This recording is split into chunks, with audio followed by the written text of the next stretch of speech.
Hey guys, JT here, coming to you live from the University of Texas. Now, you talk about your first day of school. I'm gonna talk to you about the first day of school, but I'm also gonna talk to you about what it was like going here and probably one of the biggest disappointments of my life.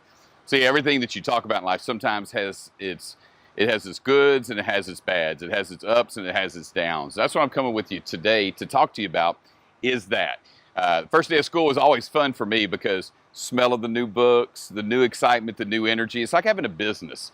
Anybody that has business gets that new business energy, that new excitement. You just invested money, whether you're building a pizza joint or whether you're getting into real estate or network marketing, whatever it is that you're trying to accomplish. There's things that new energy gets you excited about. And for me, it was going to the University of Texas. I was excited. I came here as a kid. My dad had football players that played here, so man, I was burnt orange.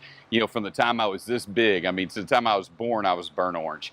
So I went to school. Spent a lot of time here. I joke about it in front of rooms, but the harsh reality is I didn't finish here. And that was always a thing that was really tough on me. It was a disappointment. It was a failure.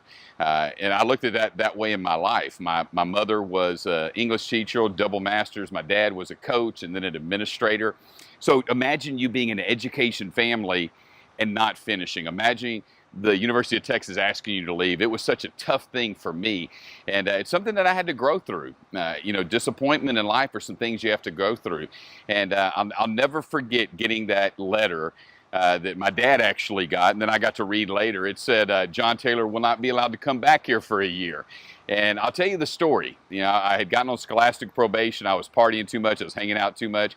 I wasn't focused. I didn't have a vision on what I wanted at the University of Texas. So I got on scholastic probation, went to ACC, a little community college, made a couple A's, went back. It happened again. And I had to make a 2.5 to stay in school. Now, some of you will say, come on, JT, you couldn't make a 2.5. Come on. And it came down to a speech class. In my speech class, I had to nail it. I had to make an A. Now, some of you would be saying, you're speaking for a living and you had to make an A and you didn't make an A? No, I did make an A. As a matter of fact, I got in front of the room and I bombed and I forgot my speech.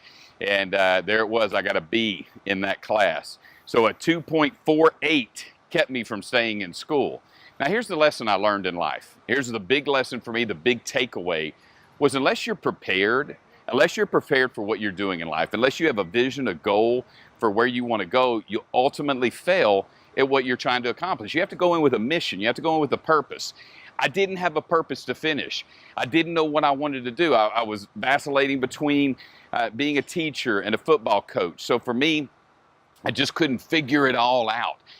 But you know what? When I got into network marketing, I said, you know what? I have a vision. I want to travel the world. I want to make money. I want to impact people's lives. I want to take care of charities. I want to be able to tithe at church. I want to, be able to give my family a legacy run. I want to be able to do that. See, literally, generations after generations later, I want there to be a bust of me inside their house. And I joke about that all the time, but wouldn't that be cool? Well, what if your last name was Gates or your last name was Rockefeller or if your last name was Dale? Wouldn't your life, if your last name was Jobs or Zuckerberg, would your life be different? And the answer to that is yes.